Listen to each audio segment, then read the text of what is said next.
Did you catch the White Lotus finale this past weekend? No spoilers, I promised. But if you watched, you may have noticed something different. Different in that season.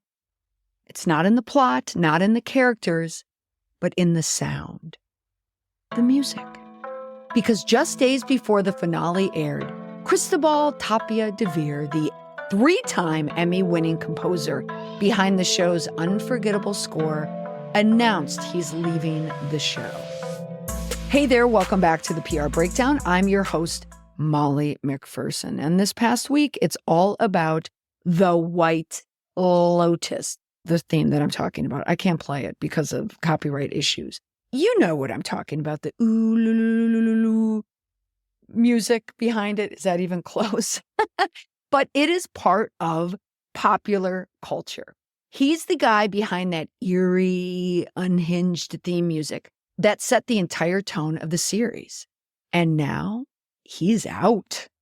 After a messy creative fallout with showrunner, creator, director Mike White. There were interviews, metaphors, a leaked track on YouTube.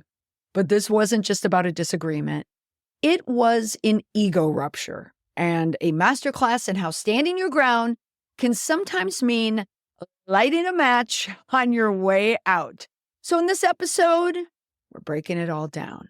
What happened behind the scenes, what it tells us about trust, creative identity, and what the rest of us can learn from a very public, very musical PR split. Late last week, I happened to come across an article in the New York Times. The headline was screaming, "Composer of the White Lotus theme song won't return for season 4. Subhead, Cristobal Tapia de Vere's music was one of the breakout stars of HBO's vacation thriller, but in an exclusive interview, the composer revealed that he had oohed his last Lulu. How can you not read with a headline and a subhead like that? I also knew that I had a live coming up on Substack, and I thought, I've just found my plot line for the live. This was an interview by Callie Holterman. They were originally supposed to speak about the upcoming finale and all about the music. However, Tapia de Vere took the opportunity to send that conversation a little sideways, and he made a big bomb drop of an announcement. Now, the composer, he's 51 years old. He was born in Chile. He joined a video call from his home in Quebec to discuss the score for season 3, specifically how he reworked the main title theme, which did ignite somewhat of an online blowback fury among fans when the season premiered in February. There were some people who felt that the season was a little slow. Now, personally, I loved it. But the conversation that was supposed to be turned out to be something quite different because the composer was taking on the creative behind the show. For this episode of the podcast, I'm going to pull some of the quotes behind the article, and I'm going to share with you why this can be a rather destructive course of action when there is any type of disagreement, which, hey, let's face it, isn't every crisis about some type of disagreement? This is what I say about most crises. They happen from within. It's usually a culture issue that seeps its way out and then collides with an external issue. So let's look at some of these quotes, the motivation perhaps behind them, and a lesson that we can pull out from a communication point of view and certainly from a life point of view. Here is one quote from Tapia de Vere in the New York Times interview. Quote, "This was like a rock band I've been in before where the guitar player doesn't understand the singer at all. That's not creative feedback. That's heartbreak. It signals that this wasn't a business disagreement. It was emotional. When creatives stop collaborating and start clashing, the work suffers, but so does the trust. Think of one of your favorite bands that split due to a disagreement. I'm going to go with the obvious one, John Lennon, Paul McCartney. It may have looked like creative differences from the outside. After all, look at their music, look at the direction John Lennon was going. around the time of Let It Be. Paul partnered up with Lindy Eastman, John Lennon, Yoko Ono. It really became like a breakup, a relationship breakdown. Happens a lot with creatives, but it can also happen in the business place. When the clash happens, that's when the work suffers. That's when the product suffers, but so does the trust. And when someone starts using metaphors like this in a press interview, it's a tell that it wasn't about the product. It was about the person. From a crisis comms perspective, metaphors matter. Think about when you hear metaphors in an argument. I'll let you know, I'm a metaphor person. I'm an allegory person. I am always throwing those out. And when do I do it? When it's personal. But in this case, he framed the disagreement as a band breakup. So he's already told the public, this wasn't rational. It was personal. Here's another quote. The question was, how are you feeling now about the decision to move on? Quote, it is what it is. I was watching the Emmys, and there's one thing I'm pretty proud of, and that is I feel like I never gave up. Maybe I was being unprofessional. And for sure, Mike feels that I was always unprofessional to him because I didn't give him what he wanted. But what I gave him did those Emmys, people going crazy. People don't remember, but at first, some people were complaining about the music.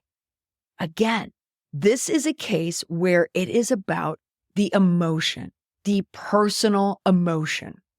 And when he describes why he chose the New York Times as his vehicle for getting back at Mike White, listen to this quote and might give you a little bit more insight. Quote, I didn't tell Mike for various reasons. I wanted to tell him just at the end for the shock and whatever.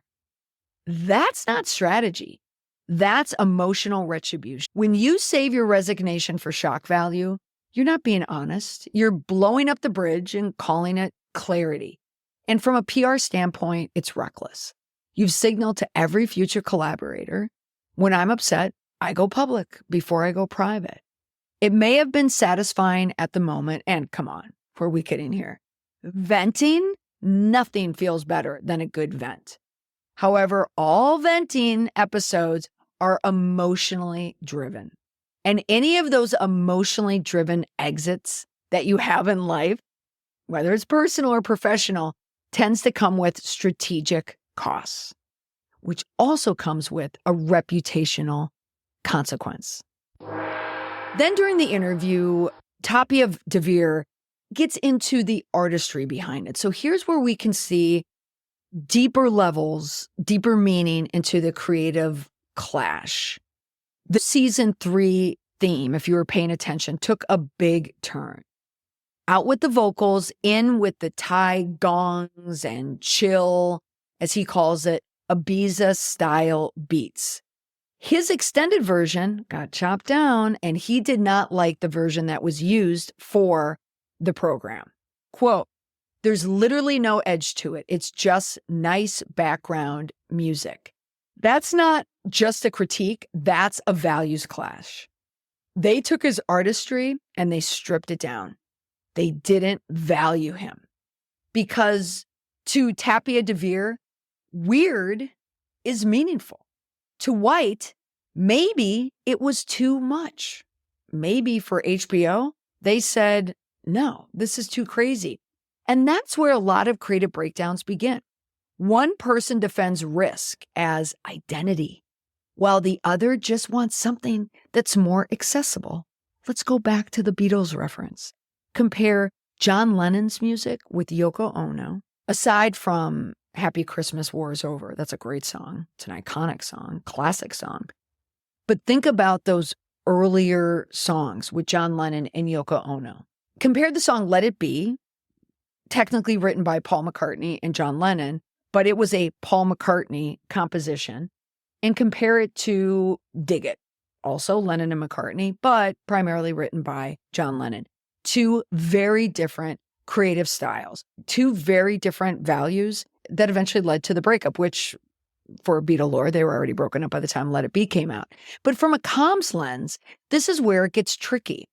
What happens when your creative vision is your brand and someone edits it out. This is where you can understand Tapia de Vere's point of view.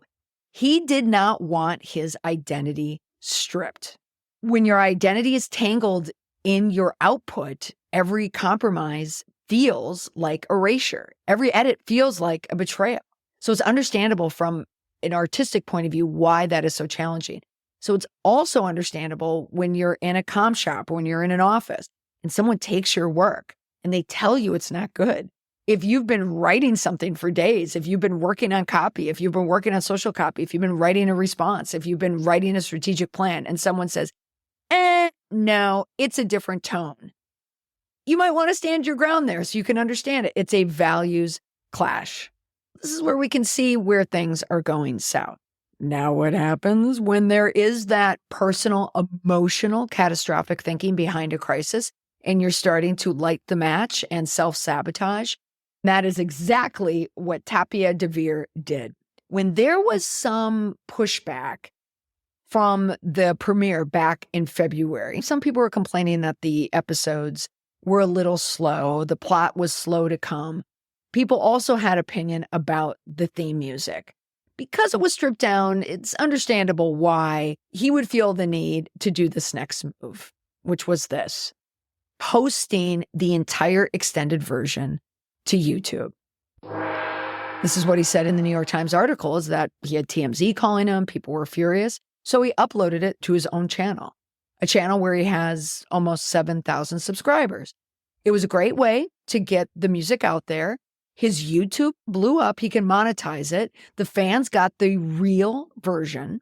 But let's be clear about this. That move wasn't about transparency. It was about control.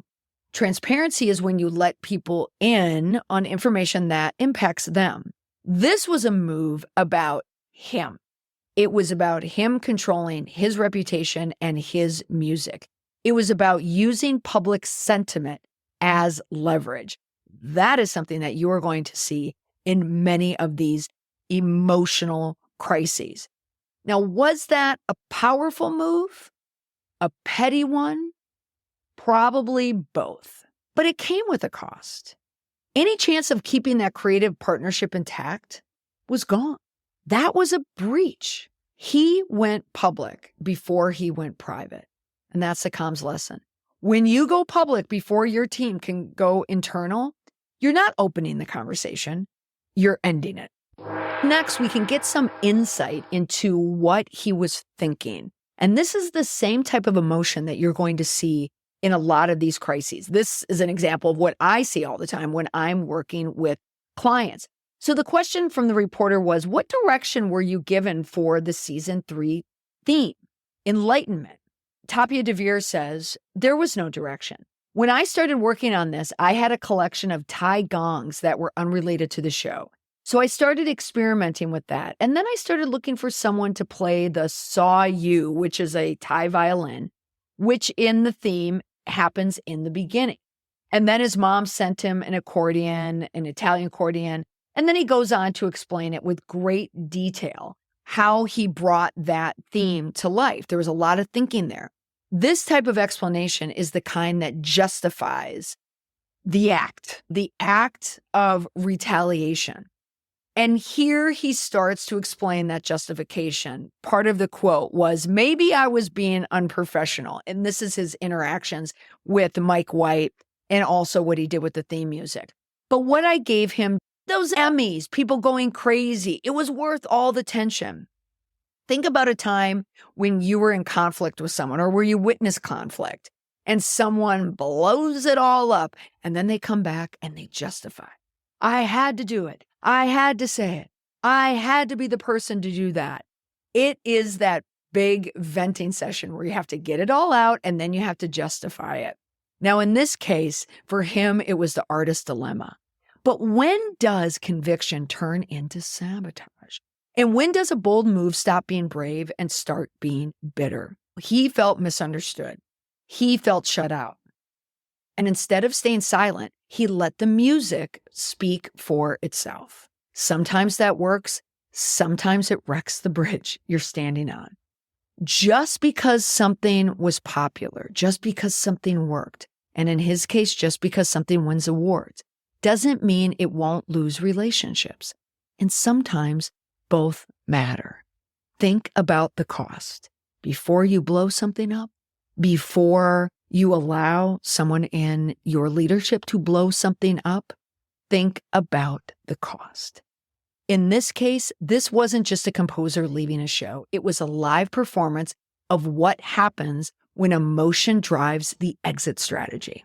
This is the case of an incredibly popular show and one that had its season finale on April 6, 2025. And a few days before the finale, this New York Times article drops. This was strategic. The composer didn't just leave the White Lotus, he made his departure a musical act of protest. Tapia de Vere wanted to leave with a mic drop. Yes, the music lives on YouTube, and yes, it will live in seasons 1, 2, and 3, but it also lives in the headlines. And it also lives as a reminder that when collaboration turns into combat, the first thing to go is trust. You can be brilliant, you can be bold, but when you let ego narrate the exit, the message gets distorted, and so does your legacy. For more PR breakdowns like this one, every week on Substack, I dive deeper into the stories behind the headlines, the PR misfires, the trust collapse, and the brand-defining moments that go big and go bomb. You'll get weekly episodes, bonus trainings, live Q&As, and a front row seat to how real strategy unfolds in real time. You can follow me at Molly McPherson, and you can subscribe to my publication on Substack. That's the PR Breakdown. You can find that at prbreakdown.media. Thanks so much for listening to this episode. I hope to see you back here next week. Bye for now.